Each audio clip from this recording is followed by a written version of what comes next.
Good evening students. अब हम लोग इस वीडियो के माध्यम से अपने तीसरे बिंदु की ओर बढ़ेंगे।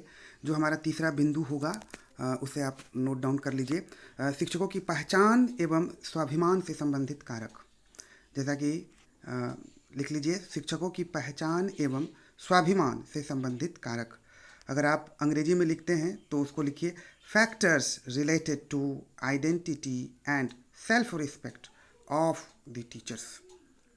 Factors related to identity and self respect of the teachers. उम्मीद है आपने इस बिंदु को लिख लिया।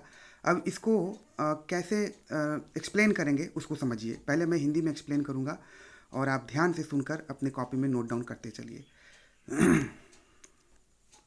यदि हम अधिकांश निजी विद्यालयों एवं सरकारी विद्यालयों का भी अवलोकन करें तो हम पाते हैं कि ज़्यादातर जो निजी विद्यालय की परिस्थितियां हैं वो उतनी संतोषजनक नहीं हैं, और जिसके चलते कई तरह की परेशानियां उत्पन्न होती हैं। जहां तक सवाल है शिक्षकों की पहचान एवं स्वाभिमान की, तो आज वर्तमान समय में हम देखते हैं कि कई निजी विद्यालयों में शिक्षक अपनी पहचान और स्वाभिमान के लिए संघर्षरत हैं।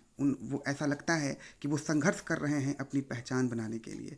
ऐसा इसलिए है क्योंकि यदि हम कई विद्यालयों की नियुक्ति प्रक्रिया को देखें, जैसे तो हम ये पाते हैं कि वो शिक्षकों को दैनिक मजदूरी के आधार पर नियुक्त करते हैं। अर्थात उन्हें जितने दिन विद्यालय चलता है उतने दिन उनसे शिक्षण का कार्य लिया जाता है, और अंत में माह के अंत में कुल कार्य दिवस को जोड़कर और उन्हें वेतन के रूप में सैलरी दे दी जाती है। बहुत सारे निजी विद्यालयों की यही स्थिति है। तो एक तरफ जहां उन्हें पूरी सैलरी नहीं मिलती, पूरा पारिश्रमिक नहीं मिल पाता, उसके चलते हुए तनावग्रस्त रहते हैं। दूसरी तरफ उनकी नौकरी स्थायी नहीं है, जिसके कारण भी उन्हें कई तरह की मानसिक परेशानियां होती हैं। उन्हें ऐसा अनुभव होता है कि आज वो काम कर रहे हैं, लेकिन वे इस चीज़ को लेकर आश्वस्त नहीं रहते कि पता नहीं कल या परसों या अगले 5 दिन के बाद, 10 दिन के बाद वो विद्यालय में बने रहेंगे या नहीं। तो ऐसी स्थिति बनी रहती है, जिसके चलते वो काफ़ी हतोत्साहित नज़र आते हैं। अधिकांश अगर हम देखें वर्तमान स्थिति में, सरकार द्वारा भी पारा शिक्षकों की नियुक्ति की जाती है, जिनकी नौकरी भी कुछ शर्तों पर तय की जाती है। जो वेतनमान जो एक गवर्नमेंट एम्प्लॉई को दिया जाता है, जो नियुक्त किया जाता है नियुक्ति के समय, वो वेतनमान उन्हें प्रदान नहीं किया जाता, और एक कॉन्ट्रैक्चुअल बेसिस पर एक फिक्स्ड अमाउंट पर उन्हें वेतन प्रदान करके रखा जाता है, जिसके चलते बहुत सारे सुविधाओं से भी वो वंचित रह जाते हैं। तो इस प्रकार हम देखते हैं कि इन परिस्थितियों से वे काफ़ी हतोत्साहित स्वयं को पाते हैं। इतना ही नहीं, यदि आप देखें तो एक शिक्षक का सबसे बड़ा स्वाभिमान यह होता है कि वो यदि अपने विषय शिक्षण के लिए जाना जाए। लेकिन कई विद्यालयों में हम देखते हैं, अधिकांश विद्यालयों में हम देखते हैं कि एक शिक्षक से विद्यालय प्रबंधन कई तरह के कार्य लेता है। उन्हें आवश्यकता पड़ने पर वैसे विषयों का भी शिक्षण करने के लिए कहा जाता है जो उनका अपना विषय नहीं होता, लेकिन उन्हें बाध्य किया जाता है कि वे उन विषयों का भी शिक्षण करें। इतना ही नहीं, उन्हें गैर शैक्षणिक कार्यों में भी लगाया जाता है। यहाँ तक कि जो ऑफिस के कार्य होते हैं, जो कार्यालय के कार्य होते हैं, उन्हें भी करने के लिए उन्हें विवश किया जाता है। तो ऐसी परिस्थिति में एक शिक्षक प्रायः ऐसा सोचने लग जाता है कि आखिर उसकी पहचान क्या है।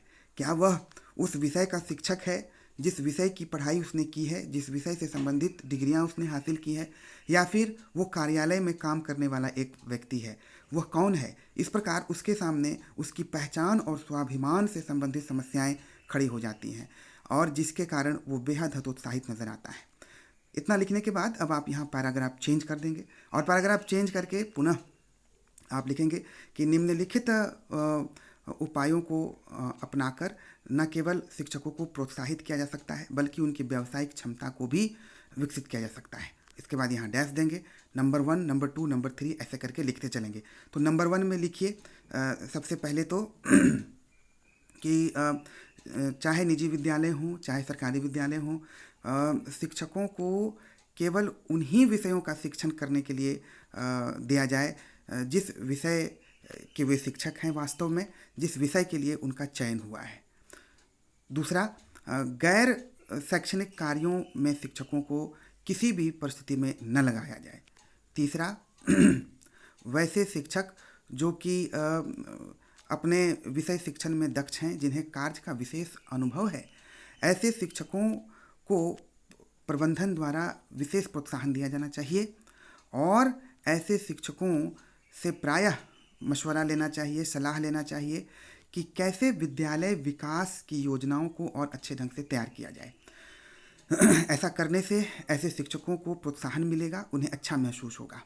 नंबर 4, ऐसे शिक्षक जो कि विद्यालय प्रबंधन को अपना सर्वस्व देते हैं और पूरी ईमानदारी से अपने उत्तरदायित्व का निर्वाह करते हैं, ऐसे शिक्षकों को समय समय पर विद्यालय प्रबंधन द्वारा पुरस्कृत किया जाना चाहिए, सम्मानित किया जाना चाहिए। अगला पॉइंट लिखिए, छात्र तथा विद्यालय प्रबंधन को चाहिए कि शिक्षकों को सम्मानित करें और उन्हें आदर सहित रखें। तो यदि इन बिंदुओं को आप अपनाएंगे तो निश्चित रूप से उनको प्रोत्साहन भी मिलेगा और फिर उनकी जो व्यावसायिक क्षमता है वो भी बढ़ेगी। अब मैं अंग्रेजी रूपांतरण करूंगा ताकि मेरे अंग्रेजी के विद्यार्थी भी इसे लिख सकें। जैसा कि पॉइंट मैंने ऑलरेडी आपको बता दिया है कि factor related to identity and self respect of the teachers. तो इसको कैसे डिस्क्राइब करिएगा उसको देख लीजिए। Generally when we analyse the situation that are prevailing in most of the schools, then we find that the situation is very unsatisfactory. We normally see that in most of the private schools, they are giving so many assignments to a teacher. They give assignments of teaching their own subject, and apart from this, they also give or they also pressurize them to teach various other subjects. Not only this, they indulge the teachers in several official work and non-educational activities as well. Due to all such things, actually, teachers feel very frustrated. And they feel very demotivated. When we see the appointment policy of most of the schools, then we come to know the fact that most of the private schools, they appoint the teachers on daily basis. What they do, they calculate that how many days a teacher has worked, and at the end of the month, they give the total amount as their salary. They do not recruit the teachers permanently. We often see that our government is also following the same pattern. They are recruiting para teachers. Where they are not paying full salary, full grade to the teachers, and they are also not giving so many facilities as the other government teachers are getting. So due to all such things, actually, they feel very frustrated. As we see that the biggest pride of a teacher, the biggest self-respect of the teacher is that if he is known for his own subject, for the teaching of his own subject rather.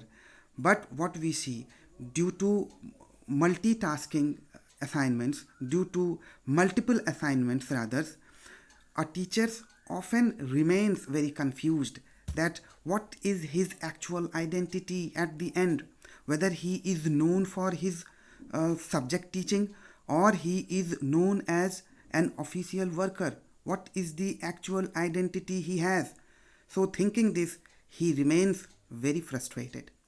ऐसा लिखने के बाद अब यहाँ paragraph change कीजिएगा. With the help of following points, proper motivation can be given and the professional abilities of the teachers can also be improved. यहाँ ऐसा लिखकर इसको डैश कर दीजिए और फिर यहाँ पर पुनः नंबर दे करके आप लिखते चलेंगे। जैसे नंबर ए, बी या 1, 2, 3 जैसे भी आप कर रहे हैं लिखिए। कौन कौन से आप उपाय करेंगे? नंबर 1 करिए, the educational institution should confirm that only that particular subject should be given to a teacher to teach inside the school for which he is being appointed. Number 1. Number 2, non-educational work or assignments must not be given to the teachers because it will create extra pressure on them. Number 2. Number 3, those teachers who are really working very hard and who have lots of experience, they must be indulged.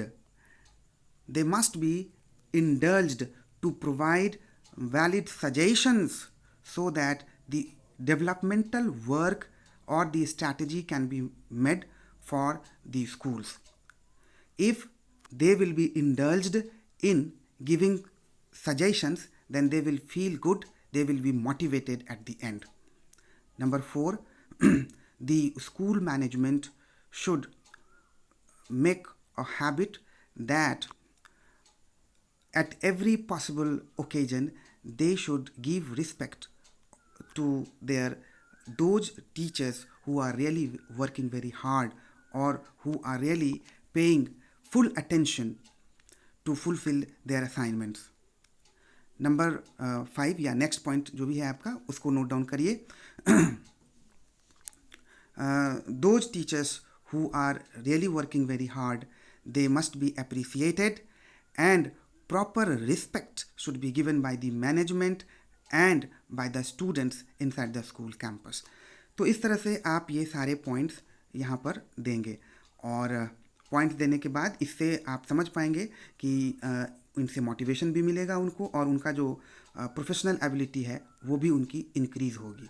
तो students, इस video के लिए हम लोग इतना ही रखते हैं और फिर अगले वीडियो के अंदर हम लोग फिर अगले बिंदु को डिस्कस करेंगे। बहुत बहुत धन्यवाद।